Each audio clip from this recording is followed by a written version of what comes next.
welcoming Scott Yurko, who is the artist of the fierce and fantastic flower in his own mini exhibition. Scott?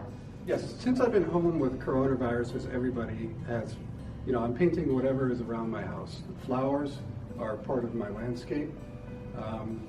And these particular flowers right here are my neighbor's irises. And as I drive up my driveway, I see this spread of irises in the springtime, and that's their field in the back. As a matter of fact, this field over here is the field that's behind these irises. This is my neighbor Sylvia Mangold. She has a studio in her field where she goes and paints. It's very beautiful. And I think it's the whole mass, this ocean of flowers there that makes it so wonderful for her to paint in. And of course with flowers you get bugs and beetles and dragonflies. This was a dragonfly that I started in 2016. I was just enamored at the capillary system and all the veins on the wings of the dragonfly, and it became like doing a jigsaw puzzle where it was just a labor of love, just painting all those in. And as I was painting it, I started looking back. I hope you can get this in the camera. I was wondering why they called it a dragonfly. And when you're looking straight at it, you can see these shapes here become eyes, and this is like a brow ridge, and there's sort of a muzzle here.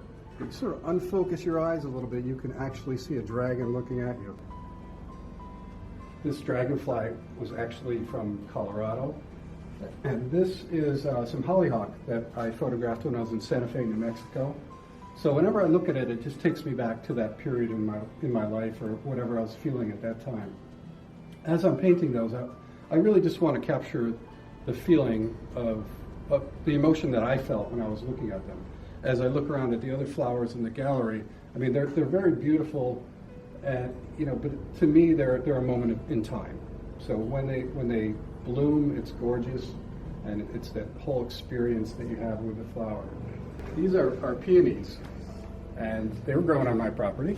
And this is an old blue enamel coffee pot that I have, and I just set it up to make a still life. And I got very lyrical with the brush strokes. I also do a lot of woodcuts, and I like to reduce the image down. So I call this deconstructing the peonies, because it went from a realistic painting down to almost like a woodcut, where it's just shapes and colors and how they relate to each other. And then I reduced it further to just a line drawing. When I started as an artist, like most kids, we start by drawing. And I think I'm coming around now, after 50 years, to that line again. I really love the line. So that was the progression of these three. It was just the realistic painting, the big shapes, and then the line drawings. So this piece is my grandniece. That's my brother's granddaughter.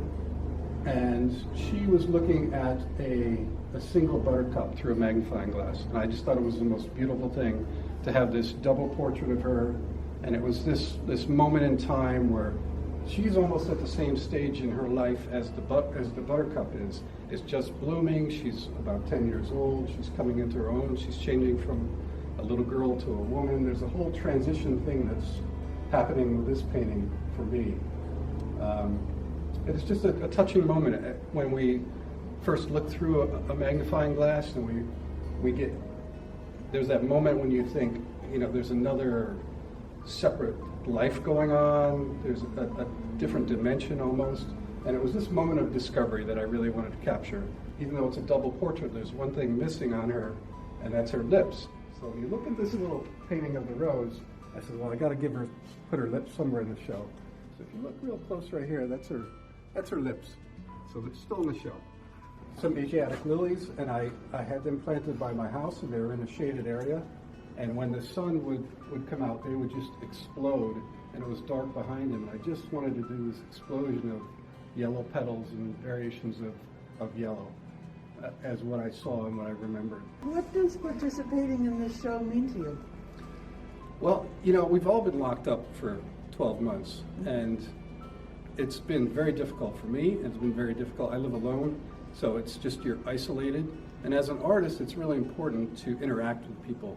And this was a period when none of us could. But, we all needed a breath of fresh air. We just needed to know that there's a light at the end of the tunnel, that spring is coming, and flowers just represent that to me.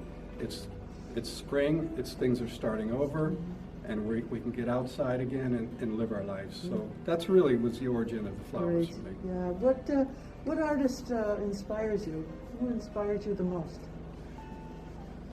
Well, that's a good question. There's several artists that inspire me, but what I like the most is capturing the moment in time. The artist that can do that, and when you look at the painting, you know what that artist was feeling when they painted it.